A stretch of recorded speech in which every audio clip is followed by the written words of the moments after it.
Trump set to meet with former Republican nominee for president and rival Mitt Romney. This weekend, they will discuss, we hear, a potential role, maybe Secretary of State. It is surprising after all of their words for each other during the campaign. Donald Trump is a phony, a fraud. Mitt was a disaster as a candidate. He's playing the members of the American public for suckers. Romney let us all down. He was a very poor campaigner. He gets a free ride to the White House, and all we get is a lousy hat. Romney choked like a dog. He choked. He went. His promises are as worthless as a degree from Trump University. I have a lot of friends. No, I have a lot of friends. By the way, Mitt Romney is not one of them. Let's bring in our panel to discuss this. We have CNN political commentators Mary Catherine Ham, Kevin Madden, and Lonnie Chen. Mary Catherine is a senior writer for The Federalist. Kevin served as senior advisor and spokesman for Mitt Romney's 2008 and 2012 presidential campaigns, and Lonnie is a former Romney public policy advisor. So you guys know Mitt Romney well. Kevin, let me start with you. What is he thinking today as he prepares to meet with Donald Trump? Well, look, I think that one of the things that drives Governor Romney is a sense of duty, and I think that sense of duty is what's driving him to help President-elect Trump in any way that he can as he puts together a government, and he starts thinking about some of the challenges that he will face as a new president. And it is something that I think Governor Romney thought about during his presidential races, which is that while he understood that you had to campaign in poetry, that you had to govern in prose, and that there are very serious issues, there are very serious decisions to make, and quite frankly, leaning on people outside of your comfort zone is an important thing to do, to get perspective.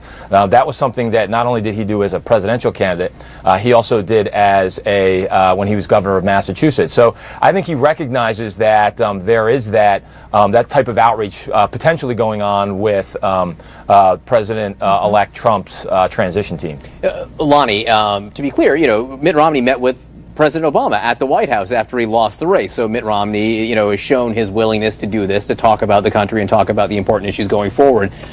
But in addition to not seeming to like each other too much, as that last video, montage just showed, they have substantive policy differences on big important issues that the Secretary of State, which is the job that's been sort of floated in the air over the last 20 hours or so, would have to deal with. What are those major differences, Lonnie? Yeah, I think there are differences. I think clearly there have been expressed differences on Russia and the posture that the United States takes towards Russia, and in particularly Vladimir Putin. I think there are questions also regarding differences potentially on trade, although I do remind people that in 2012, Governor Romney was pretty forward-leaning in talking about our need to be more aggressive in our trading relationship with China. But John, here's what I come back to at the end of the day. I do think that there is some similarity in a focus on American interests that both Governor Romney and I think Donald Trump expressed on the campaign trail. So if you look at the atmospherics at the macro level, there may actually be more there than meets the eye in terms of commonality between things that Donald Trump has expressed and Governor Romney has expressed. Mary Catherine, do you think that there is any way that Donald Trump offers Mitt Romney Secretary of State, which we hear Mitt Romney has an interest in? It feels unlikely and off-brand, but it's 2016. And here's the thing about understanding this transition, I think, in context, is like anyone who thought it was going to be a normal transition, you're out of your mind. It's going to be chaotic. It's going to be about New York grudge matches and relationships, and we're going to have to interpret it as we go. Look, I think there's a possibility that he's just meeting with a bunch of his former rivals to mess with us and put up trial balloons. There's a possibility he wants to keep his enemies close and might actually give them those jobs. Or there's a possibility that Donald Trump, being the deal maker, floats a bunch of people who sound a little bit more outside the box and then gives you a Romney, and everybody goes, "Oh, that sounds nice."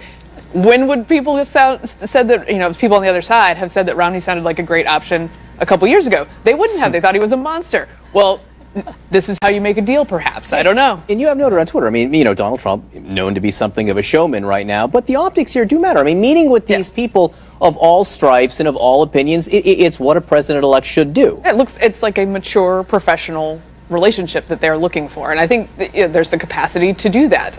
Yeah, and a lot of this, John, if I may, a lot of this is signaling.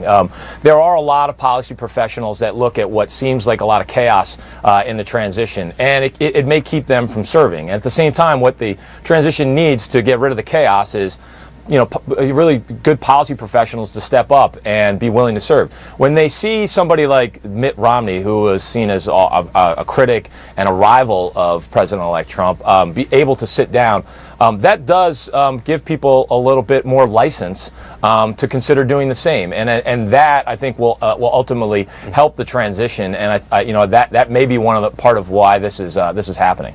Lonnie, there is more breaking news. In terms of appointments, CBS is reporting, CNN has not yet been able to confirm this, but they are reporting that Jeff Sessions, Senator, has been offered the Attorney General position. What do you think of that? And what does this mean for Rudy Giuliani, all of this talk of Secretary of State and Attorney General and where he would be?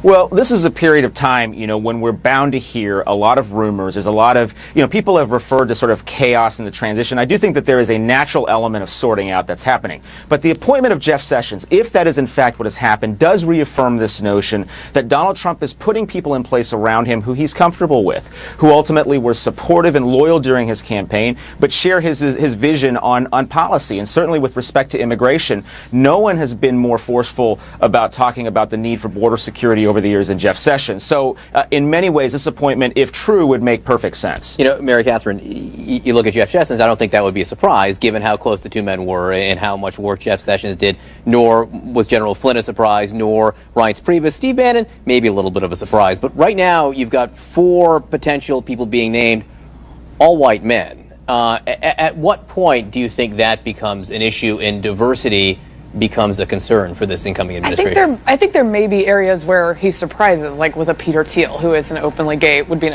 openly gay appointment and who spoke at the RNC. So I think there are ways that Donald Trump, he's a New Yorker, like he has an experience with diverse people.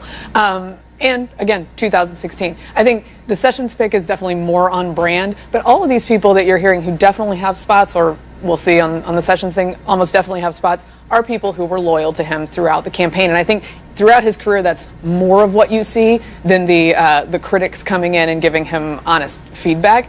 I would hope for some of the Romney-style criticism as well in his team, but we will see. Kevin, are you hopeful for a more diverse team than what we've seen so far?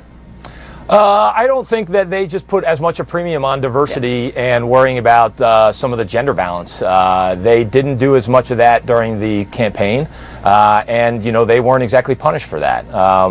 So I expect that they're going to. I think Mary Catherine is exactly right. I think the premium they put on when they're looking at appointments is on who is loyal to Donald Trump and does it fit sort of with the worldview that and some of the agenda that he's laid out that he got elected on. I think that's much more of a